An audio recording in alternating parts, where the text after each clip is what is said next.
yun na nga guys, nakasakay namin ng tricycle and time check 5:13 na ng umaga, late na kami ng 13 minutes. So mamaya update ko na lang kayo pag nakarating na ako. And ayun, kaibigan ko, nakasakay na sa likod. Hindi ko alam kung naririnig nyo pa ako dahil nakasakay na ako sa tricycle. And mamaya na lang, basta ko lang kayo. And mamaya mag-resign na kami sa Jollibee. So update ko na lang kayo kung anong plano. Okay, let's go. So yun na nga guys, nasa Jollibee namin and update ko kayo kung nangyari mamaya. And yan. Dito ako siya para na makakita. So yun guys, mamaya mag-resign na kami. Tesla ba o Jollibee? Career ba o Jollibee? So yun lang naman. Update ko kayo mamaya. Mag-iinta kami dahil super late na. 5:20 na. So ano pang hinihintay natin? Let's go! 3 hours later. So yun na nga guys, break na namin and time check 7:42 na. Kanina pa kami break, may 30 minutes na, so naghintay lang ng oras. And balitaan ko na kay mamaya ulit. So let's go. So yun na nga guys, kung napapansin nyo, nandito na naman ako sa favorite place ko dito sa Jollibee, ano.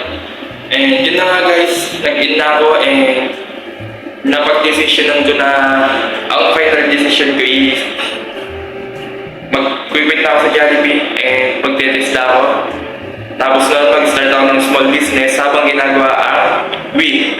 Kung sa Wii, business din siya, pero hindi ako nagpo-focus sa isang business. Kung baga, ang natutunan ko kay Wii ay i-apply ko doon sa business na sisimulan ko.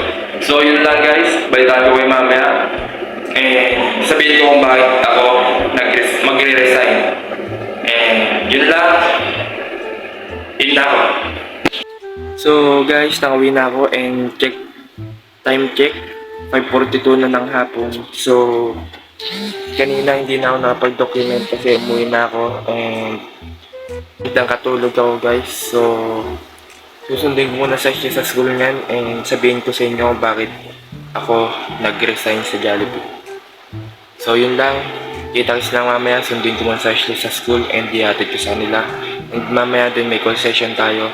So balitaan ko kayo mamaya pagka-uwi ko. Eventually. So guys, kung nakikita nyo is nandito na ako sa bayan. Ngayon lang ako dito nag-video dahil nandun si Ashley sa kwarto ko, tulog na. Baka kasi magising and bayin natin yung boses ko kasi natutulog na sila. So gabi na ako nakapag-video ulit. Actually umaga na, time check 12:52 na, mag-alauna na ng gabi mga kaibigan, ano. So bakit nga ba ako nag-resign sa Jollibee at bakit pinili ko si Tesla? Okay, number 1 is pumasok ko sa Jollibee para kumuha din ng experience yung work, yung pagte-trade ng oras para sa pera.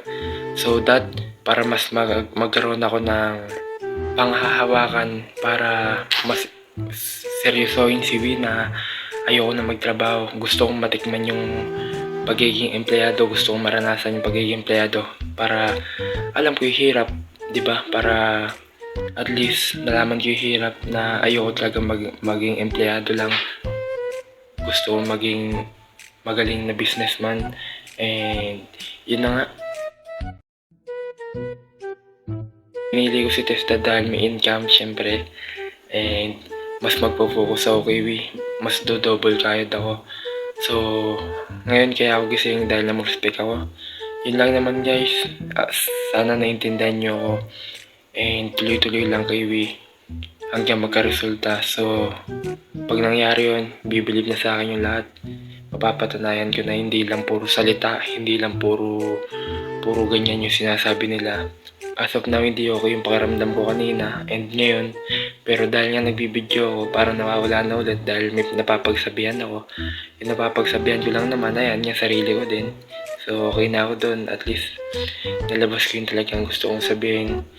Na kahit walang tiwala sa yung mga nakapaligid sa'yo, kahit pamilya mo yan, kahit sino pa yan, wala talagang magtitiwala sa'yo or maniniwala.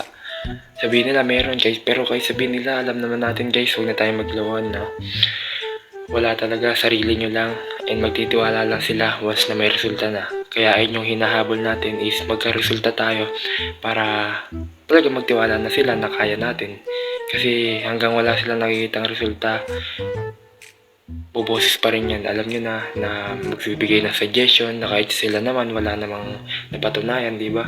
Magbibigay sila na dapat ganito, pero hindi naman nila ginagawa. So, yun na nga guys. Yun lang yung gusto kong sabihin, and wala naman makakapanood nito, kaya wala akong pake. Basta dinodocument ko lang yung sarili ko, yung nararamdaman ko, kung ano yung gusto kong sabihin. So, yun lang naman. And magandang gabi sa inyo, and magandang umaga na rin. So, bukas pala guys, magbebenta kami ni Sir Jericho ng product niya. And samahan nyo din ako. So, isasama ko kayo, and enjoy natin yung araw bukas. Tuloy-tuloy lang guys, and magtiwala tayo sa sarili natin and yung nasa taas. So, yun lang. Paulit-ulit, let's go.